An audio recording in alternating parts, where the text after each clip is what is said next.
Hi everyone, welcome back to the channel. My name is Leanna. Today we are talking about if you could go back in time and change things that you did at the beginning of your reselling business, what would you change? How would you hone it? How would you make it better? If this is kind of reselling content that you like, I upload every Tuesday and Friday. Don't forget to subscribe. So let's hop right in. I'm first going to give you a little bit of background. I did start reselling when Poshmark came to Canada in May of 2019. I did not jump right in like full. I was very slow to get going. I did upload a few photos in June, like the end of May and June, but then I had to take 5 or 6 weeks off. I had major surgery and I took that time off, and I really didn't start going, like really going, until August of that year. So what is the first thing I would change? I wouldn't schedule surgery. No. Actually, it would be my photographs. I would learn how to make better cover photos and do better photographs. First off, I think that is the number one thing that anybody can do. I'm going to show you my very first sale. This is the photograph. This was the listing. It's not good. It's really not good. I was very excited when I sold these pair of jeans though. But as you can see, the cover photo doesn't even show you the jeans. Like, I mean, you see the top part, the lighting's terrible, whatever. I, at the beginning, was doing photographs. We had set up a little bit of a studio in our basement. There was no lights. I was just using whatever lights I could possibly find. A lot of them are yellow tinged because I didn't know any better.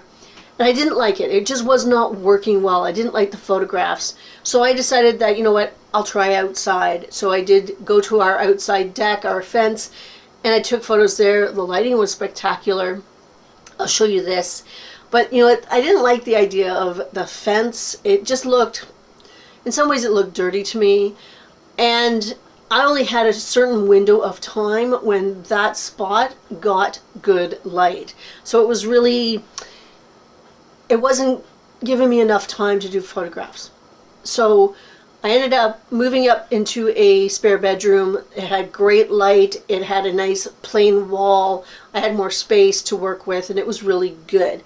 And I started to learn how to do better flat lays and better all of the item photographs, and that did really help my business. I now use white background. I love my photo room. I do pay for the pro because I like to batch my photos. When I go to take photos in our office space, I batch, like I do 15 to 20 per sort of session. I can batch all those photos in my photo room app, and it saves me a lot of time and aggravation. So I do pay for that. It's not totally necessary. And this brings me to my next point. What would I would probably jump on help a lot sooner than I did. I was of the, oh, I can do all this by myself. I can, you know, do the photographs. I can figure out how to get those perfect photographs without any app. And that was wrong. You know what? Jumping onto Photo Room was actually one of the better things that I did, and it took me a long time to get there. Like I said earlier, the free part of Photo Room is absolutely fine when you're first starting out. If you're not doing a lot of photographs, absolutely stick to the free one. I only use the pro because I do a lot of photographs. It saves me time and it's more efficient for me.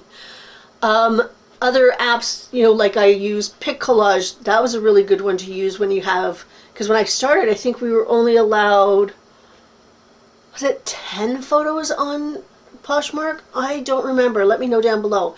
Now we get 16 plus a video. So I don't use Pic Collage nearly as often. But we only had so many photos, and if I wanted to show absolutely everything, I had to do, you know, that Pic Collage thing, and that was a really good app, and it's free.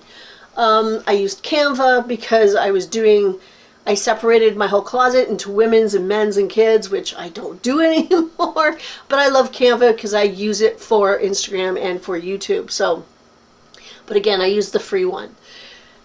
Using a bot, something that I absolutely just did not want to do. I thought, no, it's not right, and I finally gave in a few months ago, and I will not go back. I love the fact that I don't share anymore. I love the fact that I don't share, and for the most part, the bot sends out my offers as well. That has freed me up to do some of the more important things that I want to be doing, like my relisting, because I still want to do that myself. So I can up the price so I can look at my listings and I can tweak them. Okay, what else would I change? I would be more aggressive with my offers. This is something I still struggle with in some ways because I don't know, when I shop, when I scroll through and I like something, I don't necessarily want an offer right away. And I think, no, you know what, if I'm interested, I will give you an offer. And when I first began, I think I waited for buyers to send me offers way too much. I have learned to be a little more aggressive or progressive with my offering, and that has helped my business immensely. The next thing I think I would do is research brands. I have been thrifting probably most of my life. I love to thrift. I know that you can get great deals, but I wasn't really brand knowledgeable, you know? I wasn't in it for the labels. I was in it for whatever I like and I will wear. I still am kind of like that. I do know that sometimes brands do mean quality though, and I tend to gravitate towards that, not just the name. But for resale, brands sell. You needed to know, I needed to know what was on trend, what was selling, and it's something that it was hit and miss for me. I did a lot of, oh, that's really cute, somebody will buy it when I first began. So I did get a lot of bad buys out of it. So now I tend to look at what's trending, what brands are selling. I look at the sell-through rate, which only means when I do a comp search, I look at what's available, the number of listings that are available, and how many have sold. You want more solds so that you know that these things are selling. So that is something I would definitely change if I was just beginning now. The next one, I think we only have a few more, is I would not take anything personally. And this is for the good and the bad. So when I first started out and somebody would share my items, I would be so excited. I'd be like, oh, that's so sweet of them. Oh my God, that's so nice. And I would share back, and it was nice. It really was nice. And there's nothing wrong with that. I just wouldn't focus on that so much. I would focus on what I needed to do. And yeah, share back a little bit. I still do that now. I would not take a return personally. I know my first couple of returns, they didn't happen until I was like 8 months, something like that. And I felt so bad that this person wasn't happy that I just said, oh, I'll accept the return. And I should never have done that. The first one I got was for a sweater. She said that there was more wear and there was yellow tinge. It was a white sweater, which there wasn't. And I was like, okay, what's going on? And I figured it didn't fit her. It didn't have the size. I did provide measurements. And I think it was just her way of it didn't fit. And I could have fought it a little bit more, but I felt so bad, you know, and I shouldn't have felt bad. It's not personal. It's about the item. And that is a lesson that everybody should learn as fast as they can. You're in business. It's about the items you are selling. It's not about you as a person. So don't take anything personally. 2 more, 3 more. Nope, 2 more. I can't count today. It's Monday morning, by the way, and I am tired. I did not sleep well. Anyway, when we first started, and I say we, Paul and I, because we did this one together, we binged watched YouTube videos. Like, oh my God, we watched so many people. And it was great information. We learned a lot. But we were also learning things that we didn't necessarily need because our business wasn't at that level, or we weren't even going towards that level. So we sort of wasted some time watching people that their businesses were here, but we wanted to go here. It's not that they were bad resellers, it's just their information wasn't pertaining to what we needed. I also watched some YouTubers that have no business being on YouTube because they're unethical, or they were just do it my way and it's the only way that you'll be successful. And that, even to this day, that turns me off when anybody out there says this is the only way to do it. That's a lie. Point blankly, that is not true. There are many, many, many different ways to succeed at this business. You need to find the one that works for you. You need to find the tasks and the routines and everything else that work for you and what you need in your business. So don't take the word of just anybody that says do it my way.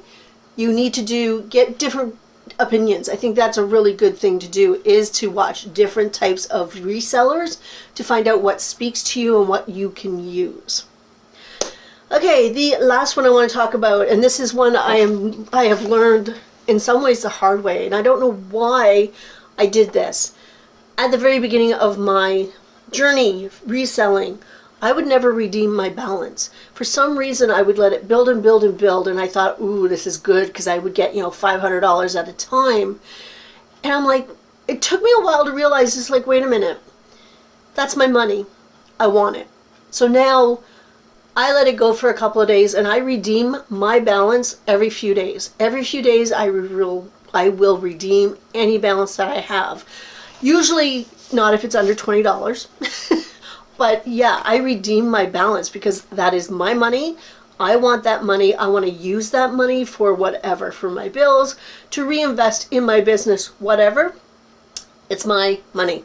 So I redeem all the time now. That's about it. What would you change, if you would change anything, if you were starting now? Let me know down below in the comments. And that's it for today. I hope everybody has a fantastic week, and I'll see you on Friday. Bye.